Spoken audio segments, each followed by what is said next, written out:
안녕하십니까, 시골댁입니다. 오늘의 이야기, 오늘의 사건, 시골에서 일어난 청산가리 살인사건입니다. 내 연애에 니들이 왜 감나라 배나라야. 한적한 시골 마을을 발칵 뒤집었던 충격적인 사건이죠. 2009년 4월 30일 많은 분들이 기억하고 계실 것입니다. 충남 보령의 한 시골 마을에서 노부부가 방 안에서 숨진 채 발견됩니다. 당시 사망한 남편은 김씨고 80세입니다. 아내는 79세. 두 분 다 고령입니다. 그래서 처음에는 노환으로 돌아가신 게 아닐까라고 생각을 하기도 했지만 그것도 이상하죠. 만약 두 분이 정말 특별하셔서 약속을 하고 같은 날 같은 시간에 함께 먼 길을 떠나기로 했다면 우리들은 주변 정리를 좀 하게 되죠. 하지만 그게 아니었습니다. 출동한 형사들의 눈에 이상한 점이 포착되었던 것이죠. 방문이 활짝 열려 있었고 방에 불도 켜져 있었고 TV까지 켜져 있더라라는 것입니다. 예상에 없는 일을 당한 것으로 추정할 수 있죠. 두 분이 이때 쓰러진 자세도 이상했다고 합니다. 부부가 방문 입구 쪽에 쓰러져 있었는데 아내가 남편을 향해서 옆으로 돌아 누운 자세로 쓰러졌고 왼손은 남편 가슴 위에 살포시 올려져 있었다는 것입니다. 남편이 먼저 쓰러지고 난 후 아내가 쓰러졌다는 이야기가 되죠. 아마도 남편이 쓰러지시니까 놀라서 쫓아가시면서 거의 동시에 아내도 쓰러지신 게 아닌가. 또 다른 추정 한 가지는 부부 옆에 대접에 담긴 물그릇이 있었다는 것입니다. 아마도 남편이 쓰러지자 아내가 급히 찬물을 떠오다가 아내까지 그 자리에서 쓰러진 것은 아닐까. 어쨌든 남편이 먼저 쓰러졌고 아내가 뒤이어 쓰러졌다는 것, 그것만은 확실하죠. 이렇게 제3자가 없는 두 사람만 있는 상태에서 두 사람이 동시에 사망했다. 이상하죠. 일반적인 사건은 아닌 것으로 보이죠. 게다가 사망한 아내의 입, 피가 묻어 있었다고 합니다. 사망할 때 피를 토한 것으로 보인다고 하네요. 이 마을은 약 10가구 정도가 살고 있었고요. 작은 동네라서 이런 사건이 터지고 경찰이 왔다 갔다 하니까 마을 사람들이 모두 나와서 옹성거립니다. 그런데 마을 사람들 입에서 이때 심상치 않은 말이 오고 갑니다. 어젯밤에 아랫집 김씨 부분의 할머니도 갑자기 돌아가셨다. 아랫집 할머니는 강 씨였는데 화장실 앞에서 내복 차림으로 칫솔을 든 채 쓰러져 있었다는 것이죠. 사건 당시가 4월입니다. 시골의 아침 저녁은 쌀쌀하죠. 그러니 내복, 내일을 입으셨나 봅니다. 그때 남편분이 바로 119에 신고를 했는데 이미 사망한 상태였다고 합니다. 경찰은 그 남편분을 만나보게 됩니다. 아내 강 씨가 평소 고혈압 약을 복용하고 있어서 병원에서도 그 고혈압 때문에 사망한 것이다 라고 이야기했다고 합니다. 하지만 거의 세 분이 한날 한시에 하룻밤 사이에 돌아가신 상황이죠. 그래서 경찰은 돌아가신 강할머니의 남편분에게 어렵게 부검을 요청했다고 합니다. 그랬더니 그 남편분 박 씨분은 강하게 거부를 하셨다는 것. 그래서 어쩔 수 없이 경찰은 다시 한번 간곡하게 부탁을 드리게 되죠. 윗집의 김씨 부부도 돌아가셨습니다. 그랬더니 깜짝 놀라면서 몰랐다라고 이야기하십니다. 일단 상황이 예산일이 아니라고 말씀을 드리고 작은 동네에서 셋이나 죽었는데 제대로 알아보아야 하지 않겠느냐, 도와달라라고 협조를 부탁드렸다고 합니다. 그랬더니 마지못해서 아니면 어렵게 허락을 해주셨다고 합니다. 그렇다면 부검 결과는 어떻게 나왔을까요? 놀랍게도 세 분은 똑같은 결과가 나왔다고 합니다. 세 분 모두 특별한 외상은 없었고 몸에 시아너칼륨, 청산가리가 검출되었다는 것입니다. 청산가리라고 하는 것은 사실 극소량만 투여해도 사망에 이르게 됩니다. 그런데 다량이 함유됐다면, 다량이 검출됐다면 누군가가 의도적으로 먹였다라고 봐야 하는 것이죠. 경찰은 이제 본격적인 탐문을 시작하게 됩니다. 하나는 문제의 청산가리를 찾아야 하는 것이고 또 다른 하나는 피해자 세 어르신이 어째서 무엇 때문에 범행의 표적이 됐는지 알아내야 하죠. 일단 두 집 모두 집안, 현장에서는 청산가리가 나오지 않았다고 합니다. 마을 전체는 10가구 정도이고 총 사시는 분들은 16분 정도 되는 작은 시골 마을이어서 자식들 모두 도시로 떠나고 어르신들끼리는 가족보다도 더 가깝게 지내셨다고 합니다. 그런데도 알 수가 없는 상황이죠. 사건이 있었던 그날은 온 마을 어르신들이 관광버스를 대여해서 꽃 4월 꽃 박람회를 다녀오셨다고 합니다. 다 같이 예쁜 꽃 구경하고 오신 날이 마을의 줄초상 나는 날이 되었던 것이죠. 마을 분들은 정말 참담해했다고 합니다. 혹시나 해서 경찰은 그날 드셨던 음식물들을 모두 조사했지만 별 이상이 없었다고 하네요. 그러다 보니 한 분은 물도 제대로 못 마셨다고 해요. 불안해서. 그 댁은 지하수를 이용하셨는데 혹시라도 청산가리가 들어있을까봐, 독약이 들어있을까봐 의심돼서 물도 잘 마시지 못했다고 합니다. 마을 분들 얼마나 불안하고. 그런데 뜻밖의 단서가 발견되면서 수사하는 새로운 국면을 맞이하게 됩니다. 사망한 김씨 부부의 집 아궁이 속에서 쪽지가 발견됩니다. 찢어진 신문지 위에 누군가 펜으로 메모를 해놓은 것입니다. 나물 캐러 왔다가 들렸더니 안 계셔서 돌아가며 피로회복제 2억에 놓고 가오. 다음에 들리겠소. 딱 들어보셔도 어르신들의 이 언어라 필체이죠. 집에 들렀는데 안 계시니까 메모를 남겼다. 실제 김씨 부부 집 마루에서는 병으로 된 피로회복제가 발견되기도 했습니다. 그러나 그 병 피로회복제에서는 청산가리가 검출되지 않았다고 합니다. 하지만 자세히 메모를 살펴보시게 되면 피로회복제를 2억에 놓고 간다라고 되어 있습니다. 그래서 경찰들은 생각하게 되죠. 혹시라도 알약일 수 있겠다라고 추정하게 됩니다. 캡슐 아주 작죠. 요만한 이렇게 비틀어서 안에 가루약이 들어있고 그래서 경찰은 그 안에 청산가리를 치사량의 청산가리가 들어갈 수 있는지 실험을 해보게 됩니다. 비타민 내용물을 빼고 안을 채워서 실험을 해봤더니 청산가리 치사량이 넘는 용량이 들어간다고 합니다. 확인을 해본 것이죠. 그래서 어쩌면 이 메모를 남긴 사람이 진짜 범인일 수도 있겠다라고 생각하게 되죠. 그리고 또 하나의 증거. 신문지 안에는 당귀, 저희 마당에도 있습니다만 당귀, 삼겹살 드실 때 한약 냄새가 나는 당귀잎이 같이 쌓여 있었다고 합니다. 그 신문지에 당귀잎이 싱싱하게 남아 있었던 것이죠. 경찰은 그 점에 주목하게 됩니다. 당귀잎을 두고 간 집, 비타민제를 두고 간 지 얼마 되지 않았을 것이라는 것. 김씨 부부가 함께 꽃 박람회를 간 사이에 누군가가 다녀갔다. 그럴 것이다. 그래서 형사들은 마을 사람들이 관광을 간 그날을 중심으로 다시 탐문을 하게 됩니다. 그때 솔깃한 이야기를 하나 듣게 됩니다.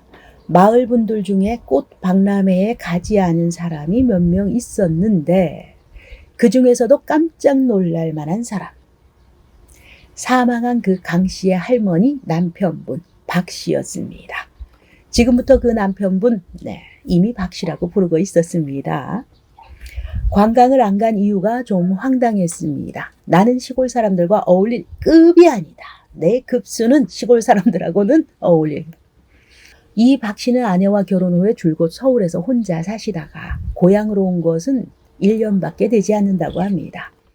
그때 서울에서 살 때에도 향후회 회장을 맡아서 회장님 소리를 들으면서 살았다고 합니다.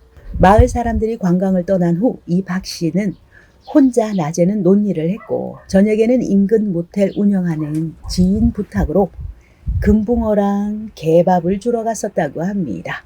그렇게 저녁 8시부터 11시까지, 밤 11시까지 모텔 마당에 있었다라는 것. 경찰 확인을 해보겠죠? 이 박 씨가 거짓말을 한 것으로 밝혀집니다. 밤 11시가 넘어서까지 모텔 마당에 있었다라고 했지만 오후 7시경에 이미 마을로 들어서는 박 씨 차 목격한 사람이 있었습니다. 그래서 경찰은 남편 박 씨 재수사를 하게 되죠. 그랬더니 이번에도 수상한 정황이 포착됩니다. 아내가 쓰러진 것을 발견하고 119에 신고를 남편이 했죠.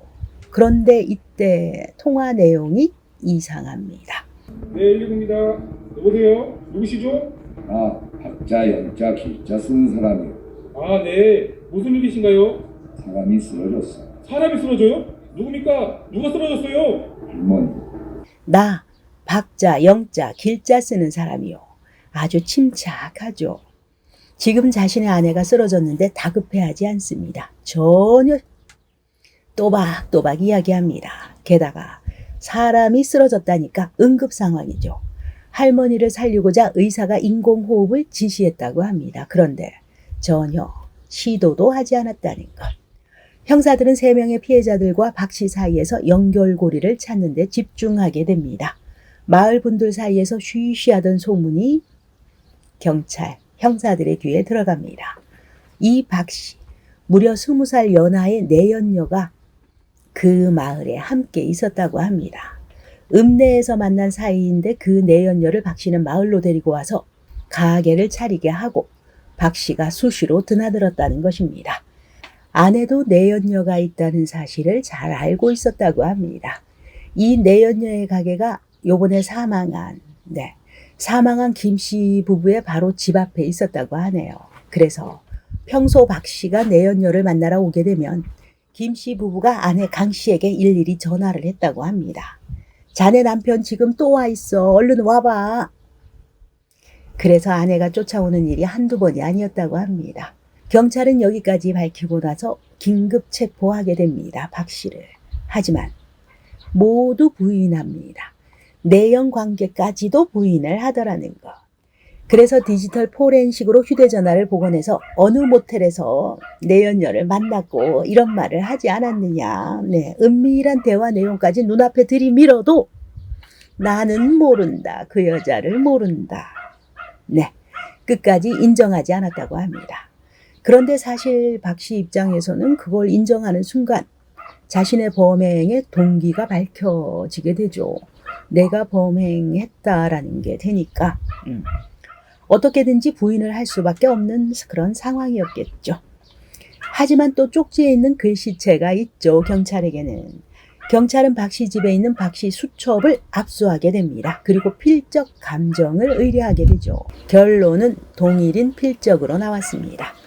박 씨는 평소 받침을 생략하거나 메모지에 보시면 메모한 것을 보시면 받침을 다 받쳐 쓰지 못하죠. 평소 받침을 생략하거나 땡땡 하오 이러저러 하오체를 즐겨 썼는데 그 버릇이 동일했고 메모지를 썼던 펜 역시 박 씨가 평소 사용하던 펜과 집에 있는 펜과 동일한 성분이라고 나왔습니다. 그런데 이 박 씨 증거를 눈앞에 들이대도 딱 잡아뗍니다. 내 글씨체가 아니다. 확실한데도 잡아떼더라는 것. 이렇게 되면 이제 결정적인 단 한 가지밖에 없죠. 범행에 쓰인 청산가리. 찾아야 하죠. 밝혀야 하죠. 하지만 경찰은 아직 입증 못했죠. 법으로 가면 입증이 우선이죠. 어쩔 수 없이 경찰은 긴급 체포했던 박 씨를 풀어주게 됩니다. 경찰 얼마나 속이 쓰렸을까요? 살인에 대한 증거 부족 상태입니다. 증거 불충분. 박 씨는 기분이 좋았겠죠. 얼레리요. 니들 나 못 잡는다. 긴급 체포는 시간 제한이 있습니다. 48시간. 그런데 이 박 씨는 그 48시간을 아주 그냥 능글능글맞게 잘 사용했다고 합니다. 자기가 진술한 내용을 읽고 또 읽고 그 다음에는 더 읽을 게 없어도 밑줄까지 쳐가면서 읽고 또 읽었다고 합니다. 그렇게 자기가 진술한 내용을 읽는데 6, 7시간을 사용했다고 합니다. 얼마나 끈질긴. 그렇습니다. 시간을 계속 허비하고 있었던 것이죠. 아주 교묘하게. 이제 경찰은 제보 전단지를 제작하고 배포하게 됩니다. 어떻게 해서라도 찾아야죠. 제보 전단지에는 이렇게 쓰여 있었죠. 청산가리를 매매하거나 교부한 적이 있는 사람. 땡땡 신문을 용의자에게 배부하거나 교부한 적 있는 사람을 찾습니다. 그렇게 제보 전단지를 제작해서 배포하게 됩니다. 앞서 말씀드린 메모가 적혀있던 비타민제 두고 갑니다. 적혀있던 그 신문이죠. 아무래도 타 지역에서 들어온 신문지라서 외부에서 유입된 것이라고 경찰은 본 것입니다. 마을 사람 중 누구라도 이 신문을 용의자에게 어떠한 이유로라도 전달했던 사람. 아주 작은 제보라도 절실한 상황이었죠. 이때 제보 전단지를 만든 목적이 하나 더 있다고 하네요. 제보 전단지를 만들어서 박 씨 집 앞에 쫙 붙이려고 했답니다. 실제로 붙였다고 하네요. 심리적 압박이죠. 실제로 용의자가 집에서 나오면 바로 볼 수 있도록 대문부터 집 앞 골목에 쫙 도배를 했다고 합니다. 하지만 박 씨는 꿈쩍도 하지 않았다고 하네요. 거꾸로 박 씨는 지인에게 전화해서 내 집 앞에 제보 전단지가 쫙 붙었는데 경찰들이 나 압박하려고 붙인 거다라고 말했다고 합니다. 박 씨는 아마도 지금 범행에 쓰인 청산가리를 찾지 못했고 내가 구입했다라고 하는 단서도 찾지 못했으니까 앞으로도 못 찾을 것이다 라고 생각했겠죠. 경찰은 청산가리를 다루는 지역 내 공업소나 철물점 등등을 샅샅이 수사합니다. 용의자인 박 씨가 오랜 세월 서울에서 살았던 점을 감안해서 거기까지 갑니다. 그가 거주했던 동네 지인들까지 모두 탐문하게 됩니다. 그때 결정적인 제보가 또 들어오게 됩니다. 박 씨에게 청산가리를 준 사람이 나타나게 되죠. 고령경찰서의 한 형사가 그 향후회에 가입이 되어 있었는데 이 형사를 통해서 그분이 고백을 했다고 합니다. 그 청산가리 제가 준 것입니다. 그러면서 하는 말이 1년 전쯤에 박 씨가 꿩 잡을 때 쓸 것이다. 사냥할 때 쓸 것이니까 청산가리 좀 얻어줄 수 없겠느냐라고 몇몇 지인에게 물어보고 다녔다는 것입니다. 그렇게 그 지인이 실제 청산가리를 건네준 것은 약 석 달 전이라고 합니다. 1월 6일이었고요. 고속도로 휴게소에서 밤알 만한 크기의 청산가리를 건네주었다고 합니다. 그날 두 사람이 만난 것 경찰은 확인하게 되죠. 남아있는 청산가리까지 확보하게 됩니다. 그 사람은 어째서 청산가리를 건네주었다라고 털어놓았을까요? 뉴스를 보고 사건을 보고 자기 때문에 사람이 죽었을지도 모른다라는 생각에 무서웠기 때문이라고 합니다. 무서워야 하는 게 맞죠. 두려워야 하는 게 맞죠. 인간이라면. 게다가 사건이 터지고 일주일쯤 지났을 때 박 씨 지인이라고 하는 어떤 사람이 찾아와서는 절대 전화를 사용하면 안 된다. 만나서 이야기하자라고 해서 만났더니 박 씨가 말하기를 경찰이 연락할 수 있으니 일절 나에게 연락하지 말라라고 했다는 것입니다. 그리고 혹시 청산가리에 대해서 묻거든 모른다라고 해라. 그렇게 신신당부했다는 것입니다. 경찰은 다시 이 오만하고 뻔뻔한 박 씨를 불러들입니다. 이제는 인정을 할 수밖에 없는 상황이죠. 그런데 우리의 박 씨 또 무슨 조사를 받느냐며 화를 내더니 청산가리를 보여주고 본 적 있습니까? 없습니까? 했더니 여전히 나는 본 적도 없고 사용한 적도 없다라고 합니다. 그럼 당신에게 청산가리 준 사람을 찾으면 어떻게 되는 겁니까? 라고 경찰이 얘기했더니 당당하게 그때는 이야기했다고 합니다. 청산가리를 나한테 준 사람이 있다면 그럼 내가 범인이겠지요. 경찰은 바로 청산가리를 준 사람을 찾았다라고 이야기하죠. 그리고 그 사람 이름을 이야기합니다. 하지만 박 씨 변하죠. 자기는 아니랍니다. 절대 모르는 일이라 딱 잡아뗍니다. 진짜 마지막 한 방이 이제 필요한 시기이죠. 박 씨와 그 제보자 단 둘만 조사실에 남겨두고 경찰은 잠시 자리를 피합니다. 그랬더니 걸려들었죠. 내가 먹고 살 거 다 준비해놨다. 청산가리는 끝까지 모르는 일이라고 해라. 형사들이 조사실 밖에서 다 지켜보고 있고 듣고 있다는 것을 몰랐던 것입니다. 조사실에서 아무도 안 보고 안 듣는 줄 알고 자기 스스로 자백을 해버린 것이죠. 이 박 씨. 1심에서는 무기징역이 나오고 2심에서는 사형 판결이 납니다. 그런데 황당하게도 3심 대법원에서는 파기환송이 됩니다. 왜 파기환송이 되었을까요? 그 이유는 청산가리 때문이라고 합니다. 그 청산가리를 가지고 있던 사람이 보관 기간을 최소 16년, 길게는 20년에서 30년 된 것이다 라고 진술을 했던 것입니다. 그렇게 오랜 시간 보관하면 청산가리가 독성이 사라지지 않느냐라는 피고인 측의 주장. 이것을 다시 한번 면밀히 수사하라라고 대법원에서는 환송했던 것입니다. 청산가리를 다시 맡겨서 독성 여부를 확인하게 되죠. 그리고 청산가리를 보관했던 그 사람을 다시 만나서 재확인을 들어갑니다. 그랬더니 본인이 착각했다. 4, 5년 전 구한 것이다 라고 다시 진술을 하게 됩니다. 경찰은 추가로 박 씨 집에서 빈 약 캡슐도 확인해서 찾아내게 됩니다. 그렇게 박 씨는 최종 무기징역을 받게 됩니다. 자신의 불륜으로 가정 불화를 겪던 아내에게 청산가리를 탄 음료수를 먹여서 숨지게 했고, 그 다음 날은 이웃 부부를 피로회복제라고 속인 청산가리를 먹여 살해했던 것입니다. 정말 무서운 세상이고 무서운 사람입니다. 오늘의 이야기 여기까지입니다. 여러분의 소중한 시간 오늘도 함께 해주셔서 대단히 감사합니다.